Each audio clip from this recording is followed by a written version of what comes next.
Welcome to the Deep Dive, where we take your sources, your articles, research notes, and really try to unpack what matters most. Giving you those key nuggets of insight. Exactly. Today, we are diving deep into Nektar Therapeutics, ticker symbol NKTR. And this is a story, well, that just delivered the kind of clinical data, well, that biotech dreams are made of, frankly. Absolutely. It's quite tremendous. Imagine this. A company, years of setbacks, sort of teetering on the edge, and then boom, a single piece of stunning news sends its stock soaring. Over 30%, I think at one point it even doubled. It did, yeah. A huge, huge reaction. So the big question is this the start of a real resurrection for Nektar? Or maybe just a fleeting moment of, euphoria? This isn't just about a stock chart, is it? No, not at all. It's a high-stakes bet, a gamble on cutting-edge science, on management resilience, and really the future direction of medicine in this area. Right.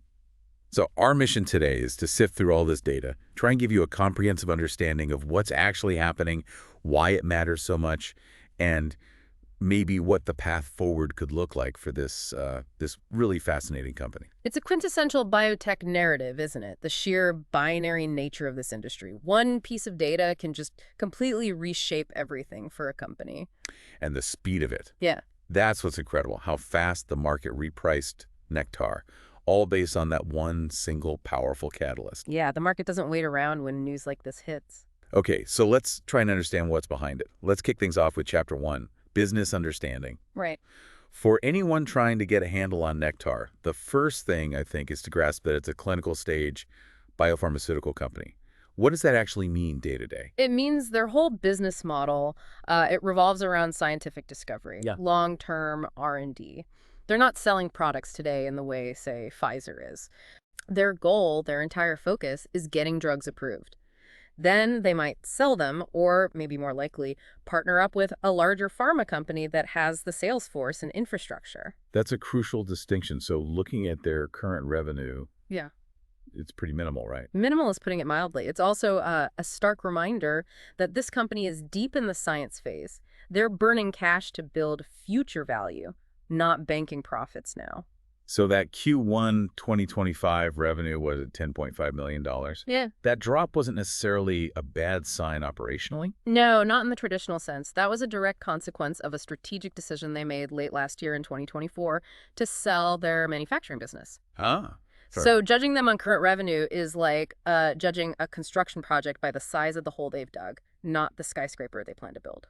Got it. So what are they building then? What are the core assets? Well, it starts with their foundational science. They call it the pegylation technology platform. Pegylation. Yeah, it's actually a pretty well-established process. They attach this molecule, polyethylene glycol, or PEG, to drugs. And doing that can really improve a drug's characteristics. Like how? Like extending its half-life so it stays in the body longer, or improving solubility, or even helping it target specific areas more effectively. And this isn't just theory. They've actually used this successfully. Oh, yeah, absolutely. This isn't so... First-in-class resolution. What does that mean? Think about how most immunology drugs work. They generally try to suppress the immune system, right? Tamp it down. Yeah, broadly speaking. Ours PEG does something quite different, fundamentally different. It stimulates specific cells called regulatory T cells, or TREGs. TREGs? Yeah, TREGs. You can think of them as the natural brakes on your immune system. They help keep things in balance. So, by boosting these TREGs, ours PEG aims to restore immune balance. It's potentially a revolutionary approach for autoimmune diseases where the body basically mistakenly attacks itself. Wow, okay. So instead of just hitting the brakes hard, it's like fine-tuning them, restoring the system's own control. That's a good way to put it, yeah. And they're testing this revolutionary approach in potentially huge markets. Love it. Well, the main one, the source of that amazing Phase 2b data, is atopic dermatitis, AD eczema, basically. And the data was that good. It was remarkable. A 61% mean improvement in the Eczema Area and Severity Index, the ESI score. That's not just a good number, it's a really significant improvement. And it caught the FDA's eye, too. They granted it fast-track designation. Which means it could get reviewed faster. Potentially. Exactly. It helps speed things along. But AD isn't the only target. They're also in Phase 2b trials for alopecia areata, that's autoimmune hair loss. Results expected later this year, second half of 2025. Okay. And they're even collaborating with TrialNet to study it for type 1 diabetes. So multiple shots on goal with this one molecule. It's important to remember they do have some other things cooking, right? Earlier stage stuff. They do, yeah. NKTR 255 in oncology, they're working with Merck KGaA on that. And some preclinical assets. But look, let's be clear, rezpegaldesleukin is the main event right now. Everything hinges on it. And before this surge, Nektar was, well, pretty small market cap-wise. Tiny. Just $118 million market cap pre-surge. Definitely positioned as a high-risk, high-reward innovator. No real commercial market share, obviously, but with potentially disruptive science. So boiling it down, the primary value proposition is almost entirely rezpegaldesleukin, delivering this novel first-in-class mechanism for autoimmune diseases. Pretty much. It's not about being a slightly better version of an existing drug, a me too. It's about offering something potentially transformative in a field that, frankly, needs new options. And the market they're aiming for, you said huge. Just enormous. The overall immunology market was already over $100 billion in 2023-2024. Projections see it doubling, maybe more, hitting $200 to $300 billion by the early 2030s. Massive growth. Wow. And specifically atopic dermatitis, where rezpegaldesleukin just hit that home run in phase 2B. That market alone is estimated at, what, $12 to $18 billion this year, expected to reach $30 billion by 2030, 2035. And biologics like rezpegaldesleukin are the fastest growing part of that. Exactly. So the addressable opportunity is just immense if they can capture even a decent slice of that pie. Big if, though, right? Because it's not an empty field. Yeah. You mentioned competition. Oh, it's fierce. Absolutely brutal. The AD space is dominated by giants. Sanofi and Regeneron with their blockbuster Dupixent. You've got AbbVie, Pfizer, Leo Pharma, plus newer drugs like JAK inhibitors. So rezpegaldesleukin really needs to stand out, prove clear advantages. Definitely. It needs to show it's not just different, but better or safer or works for patients who don't respond to other treatments. It needs a compelling reason for doctors and patients to choose it. And then there's the whole regulatory hurdle. Getting a drug approved isn't easy. Especially a biologic.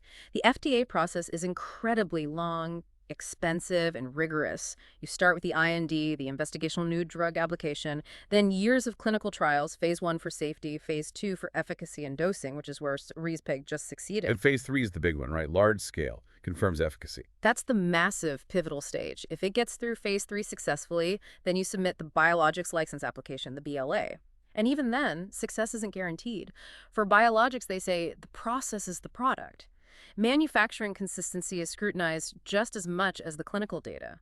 Sounds like huge barriers to entry for anyone trying to do this. Immense. Financially, you're talking easily over $2 billion, maybe more, and often over a decade from idea to approval, all while likely having zero product revenue. Plus the regulatory maze, the high chance of scientific failure. Exactly. And you need ironclad intellectual property, patents to protect your invention. It's a real gauntlet. So Nektar's competitive advantages, their moat, so to speak, it really comes down to those unique assets. Precisely. It's that proven pegylation platform technology providing a foundation. And critically, it's Raleigh-Peg's novel scientific approach, that TREG stimulation. The patents covering Raleigh-Peg, that's their most valuable asset right now, bar none. Okay, let's shift gears. Chapter 2, management evaluation. Who's leading Nektar through all this? Well, the key figure is the CEO, Howard W. Robin. He's been there a long time, since 2007. That's an 18-year tenure. That's a long time in biotech. Does he have strong background?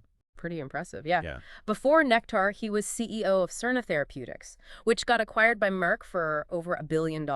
He also spent 20 years at Brillex Laboratories, so deep industry experience. But his time at Nektar hasn't been smooth sailing, has it? Right. There was a major setback. Oh, definitely a roller coaster.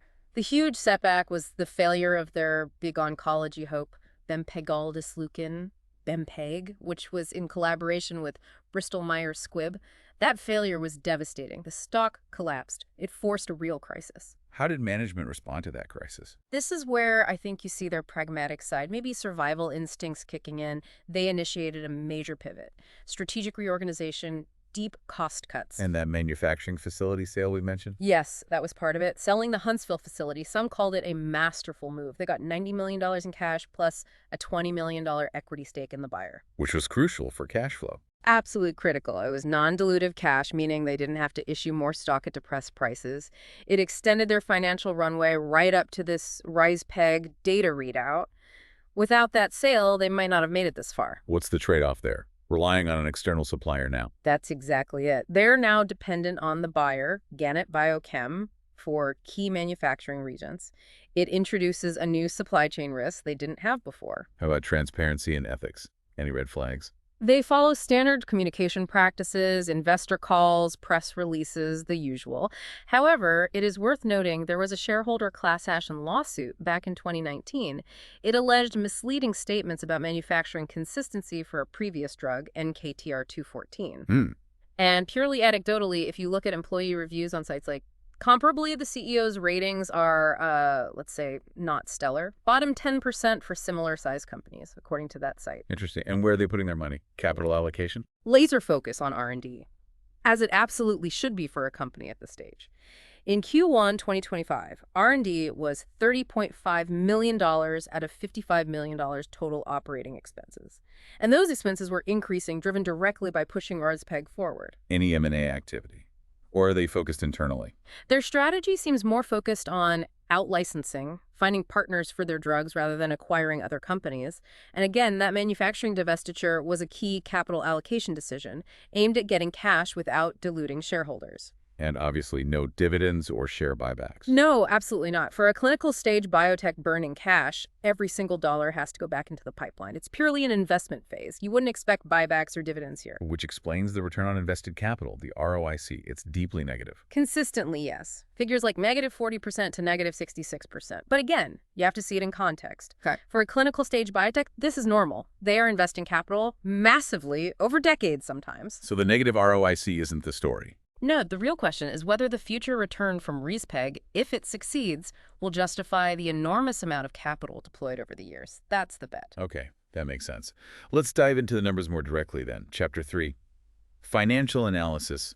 Give us the overview. What did the last few years look like financially before this recent surge? Well, looking back from 2020 to 2024, the picture is pretty stark. Inconsistent revenue was $98.4 million in 2024, but that was down from $152.9 million back in 2020. And these are mostly milestone or license payments, not product sales. And profits. Persistent deep losses, for instance, a net loss of $119 million in 2024. And tied to that, significant annual free cash flow burn. They were spending much more cash than they were bringing in year after year. Hundreds of millions in cash burn. Ranging from roughly net $177 million to over $400 million annually in that period. It's substantial. And the market cap reflected this grim picture before the news. Absolutely. As we said, around $118 million market cap as of June 23rd, based on about $9.54 share price then. That valuation clearly showed deep market pessimism. Very little value was being assigned to the pipeline before this rezpeg data hit. And just to reiterate on revenue trends, volatile, generally declining, and mostly from those lumpy licensing payments, right? Not a reliable indicator right now. Exactly. And that Q1 2025 drop we discussed, down to $10.5 million, was directly tied to selling the manufacturing business. It really highlights that for Nektar, current revenue just isn't the main story. It's all about the future potential. Okay, what about profit margins? I assume they're not great. Not great is an understatement. They're deeply negative across the board. Gross margin might look okay, around 68.8%, but that's on that tiny, inconsistent revenue base, so it's misleading. What are the more telling margins? Operating margin is a negative 106.88%. Net profit margin is negative 120.86%. Basically, they spend far, far more running the company and doing R&D than they bring in through those few revenue streams. Structurally unprofitable at this stage. Which brings us back to cash flow. You said free cash flow or cash burn is the critical metric. Absolutely the most critical. Nektar has this significant, persistent negative free cash flow. That cash burn dictates their financial runway, how long they can keep operating, keep funding trials before they run out of money and need to raise more capital. And their earnings history shows this pattern consistently. Oh, yeah. Consistent, substantial negative earnings pretty much every year. For the last decade. There was an exception in 2018, but that was due to a large one-off payment, not underlying profitability. It just reinforces the high-risk binary nature. It's a huge bet on future success. What about the balance sheet debt? That debt-to-equity ratio looks alarming at first glance, over 600%. It does look astronomical, yeah. $86.3 million in debt versus just $13.7 million in equity. But again, context is key for biotech. How so? That ratio is often skewed high because years and years of R&D losses accumulate and erode the book value of equity. It doesn't necessarily mean they've borrowed recklessly. It reflects the cost of getting this far in development. So a better measure of immediate financial health might be? The current ratio, That looks much healthier. It's around 3.24, some sources say even higher. This indicates strong short-term liquidity. They have more than 3 times the liquid assets needed to cover their short-term liabilities, so no immediate solvency crisis looming. Got it. And for valuation metrics like price to earnings, PE, I guess that's not very useful here. Meaningless, frankly.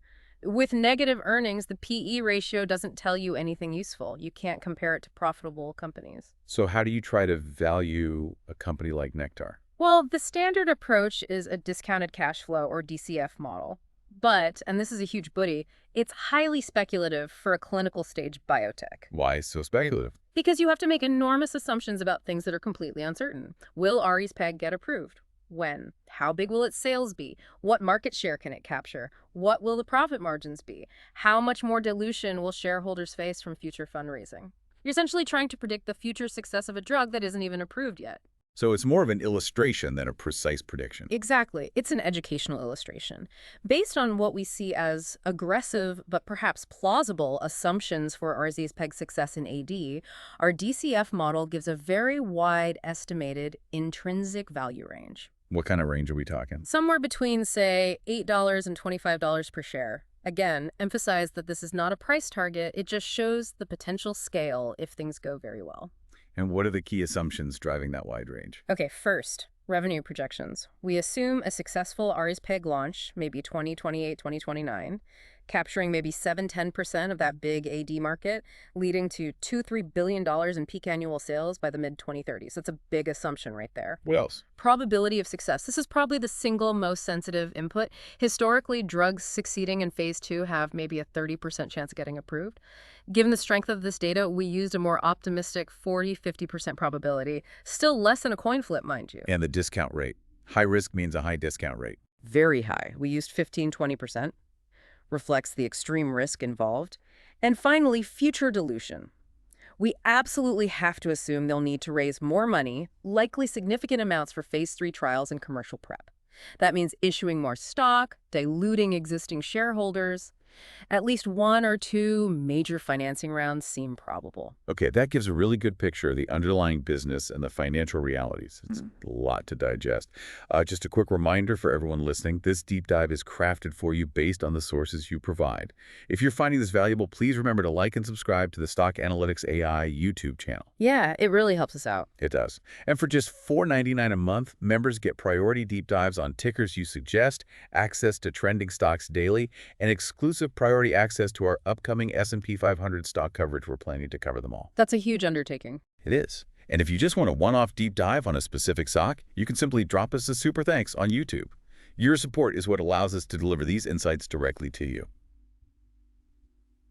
Okay, back to Nektar. Let's talk about Chapter 4, Market Sentiment. How did the market, especially analysts, react to this news? Well, the shift was dramatic almost overnight. You saw a pretty strong consensus emerge from analysts covering the stock, strong buy or buy ratings coming out from firms like Jefferies, Oppenheimer. But their actual price targets, you mentioned a huge divergence. Massive divergence. It perfectly captures the speculative binary nature here. You see average targets clustering maybe around $5, $5.10 per share, but then you have at least one analyst with an incredibly bullish forecast way up at $105. Wow, $5 versus $105. That's not just a gap, that's hassle. Which just shows how differently people are weighing the potential reward against the very real risks of failure. How much probability are they assigning to that blockbuster scenario? And the impact of that June 24th data itself, it really changed the whole story. Oh, you cannot overstate it. It completely transformed the narrative. Nektar went from being seen as, a struggling biotech with a history of failures to suddenly having a credible shot at a potential blockbuster. Sentiment, especially among retail investors, just exploded, became extremely bullish. Was there a short squeeze involved in that huge price jump? It certainly looks like a key ingredient. As of the end of May, there were over 11.3 million shares sold short. That's about 6.16% of the float. Not enormous, but significant. What about the days to cover? That was high, 7.3 days to cover. That means, based on average trading volume before the news, it would take over 7 trading days for all the short sellers to buy back their shares. When the positive news hit and volume exploded, those shorts likely rushed to cover their positions, buying shares at any price, which just added fuel to the fire. Classic short squeeze dynamics playing out. And what do the technical charts show? Moving averages. Well, before the news, the stock was in bad shape technically, trading below both its 50-day and 200-day moving averages. That usually signals bearish short-term and long-term trends. But the surge changed that. It shattered the 50-day average, just blew right through it. That signals a powerful short-term reversal. Now, the key technical level to watch is the 200-day moving average. If the stock can sustain a move above that long-term indicator, it would be a very significant technical signal suggesting the multi-year downtrend might finally be reversing for the long haul. Okay, interesting. Let's look at who actually owns the stock. Chapter 5. Ownership structure. Is it mostly institutions? Retail? Institutional ownership is pretty significant, yeah. Though the exact figures vary depending on the source, it's somewhere in the range of, say, 28% up to maybe 68%. Who are the big holders? The usual suspects are near the top. Big index funds and asset managers, BlackRock Inc., the Vanguard Group Inc. They hold roughly 8.65% and 6.62% respectively, according to recent filings. Are there specialist healthcare funds involved too? Yes, definitely. Funds like Nantahala Capital, Eventide Asset Management. But what's really fascinating here is the divergence of opinion, even among these sophisticated specialist investors. You see some, like Woodline Partners or Altium Capital, significantly increasing their positions recently, buying more shares. But then others, like Deep Track Capital, have been significantly reducing their stakes, selling shares. So even the experts who live and breathe biotech disagree sharply on Nektar's prospects. Exactly. It really highlights how controversial and uncertain the investment case is, even for the pros. There's no broad consensus among the smart money here. What about insiders? Management and board members. How much skin do they have in the game? Insider holdings are relatively low, actually, somewhere between 1.1% and 1.5% of the company overall. The CEO, Howard Robin, owns about 0.6%. Not insignificant in dollar terms for him, perhaps, but a small percentage of the total company. Have insiders been buying or selling recently? It's a bit of a mixed picture. Looking at recent transactions, some top executives have been selling shares. Often, this is done through prearranged trading plans called 10b5-1 plans, so it's not necessarily a reflection of immediate sentiment. But interestingly, if you look at insiders as a group over, say, the last 100 trades reported, they've actually been net buyers of the stock overall. So some selling at the top, but maybe broader buying activity lower down or over time. So summing up ownership, it's not really concentrated. Pretty diversified. Yeah, I'd say ownership is not highly concentrated in any single entity. It's spread across various institutions, mutual funds, specialist funds, and of course, a significant retail investor base, especially after the recent excitement. No single group seems to have overwhelming control or conviction right now. All right, let's pull together the potential downsides and upsides. Chapter 6.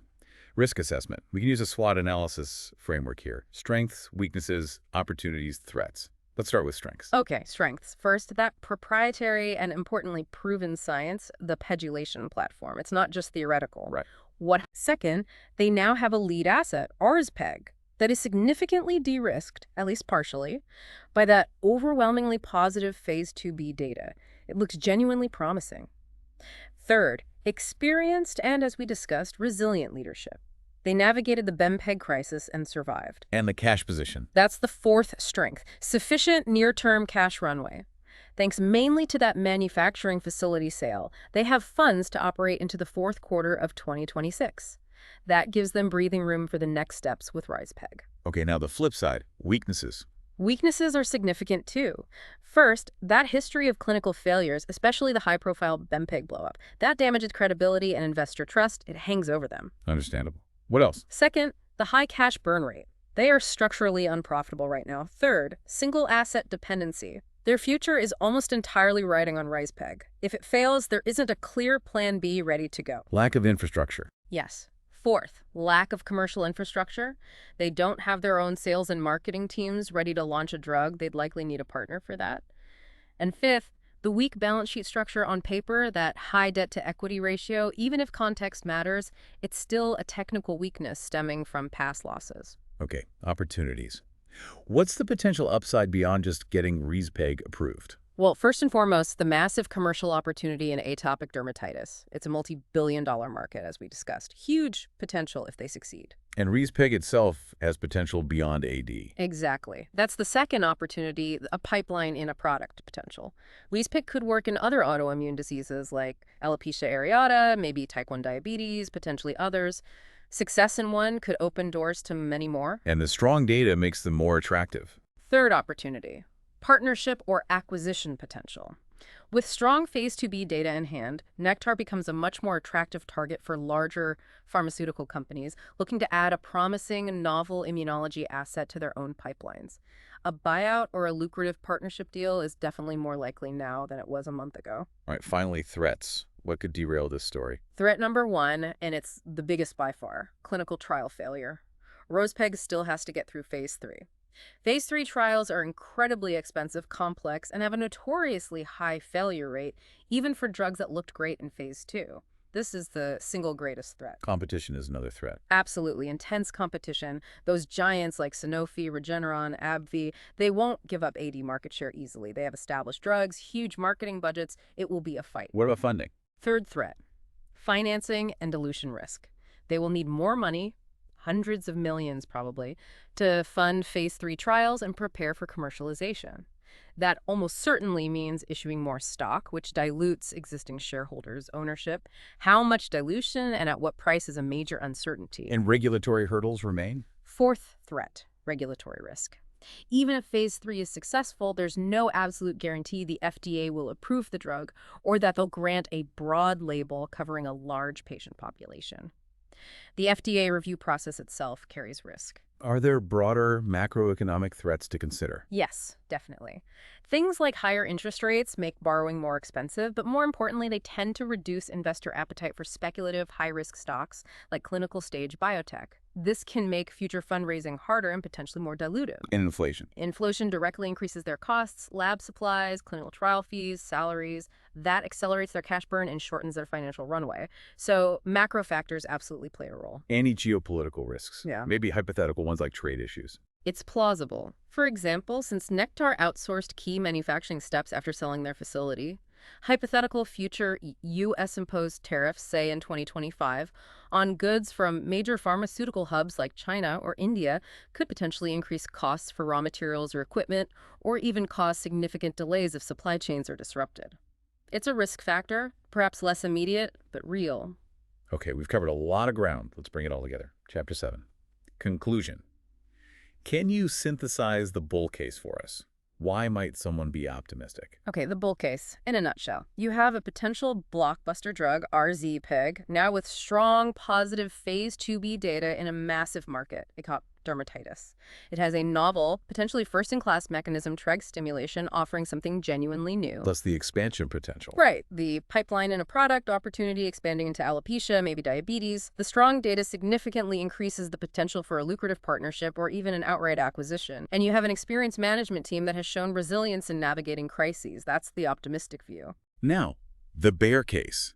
Why the pessimism? The bear case centers on the history. Past clinical failures, significant value destruction for long-term shareholders. The company is structurally unprofitable, burning cash rapidly, which means significant future dilution is almost guaranteed. And the risks ahead. The huge risk of phase 3 failure statistics are not on their side historically. The brutal competitive landscape they face if they do get approved, and the heavy reliance on this single asset, or rezpeg, making it a very binary, all-or-nothing kind of bet for the company's future. So how does valuation fit into this conclusion, that wide DCF range? Right. We came up with that very wide speculative intrinsic value range from our educational DCF model, $8 to $25 per share. It reflects the huge uncertainty, but also the enormous potential upside if rezpeg delivers on its promise. But it's heavily dependent on those aggressive assumptions we discussed. And where did the stock price land after the surge relative to that range? Well, on the morning of June 24th, when the news broke, the pre-market price jumped right into that $12 to $13 range, squarely within our speculative value estimate. So what does that tell us? It tells us the market reacted very quickly and very decisively. It rapidly priced in a much higher probability of success for rezpeg based on that phase 2b data. The market essentially said, okay, the odds just got significantly better. So the final outlook. Look, the positive data is undeniably a game changer. It has pulled Nektar back from what looked like a very precarious position, no question about that. However, the stock price now, sitting in that range, clearly reflects the dream of what rezpeg could become. It's priced for significant success already. A good degree of success is now baked in, yes. So the pressure is immense. Nektar's management, their scientists, they absolutely must execute flawlessly from here on out. They have to successfully navigate phase 3, manufacturing scale-up, regulatory filings, all of it. Because the journey from a promising phase 2 result to actually having a profitable drug on pharmacy shelves, generating billions in revenue, that journey is still very long, incredibly expensive, and frankly, still quite perilous. So as we close this deep dive, it leaves us with a really fundamental question, doesn't it? It's not just about Nektar's future, but maybe about the very nature of innovation in this industry. An industry where these scientific dreams can become multi-billion-dollar realities, or they can just vanish completely with a single failed trial result. How do you, listening, weigh that immense promise against the equally immense peril? It's the core dilemma of biotech investing. Absolutely. Well, this deep dive was crafted for you, based on your sources. We hope you found it valuable. If you did, please remember to like this video and subscribe to the Stock Analytics AI YouTube channel. It really helps us continue producing this content. And remember, members get priority. For $4.99 a month, you can suggest tickers for future deep dives, you get access to trending stocks every day, and that exclusive priority access for our upcoming S&P 500 coverage project. And if you just want a one-off deep dive, dropping us a super thanks is a great way to support the channel and request analysis on a specific stock. Your support truly makes these insights possible. And now, the important part. A crucial disclaimer. This analysis was generated by an AI system. It's intended for educational purposes only. That's right. It should absolutely not be considered financial advice. Please, always conduct your own thorough research or consult with a qualified financial advisor before making any investment decisions.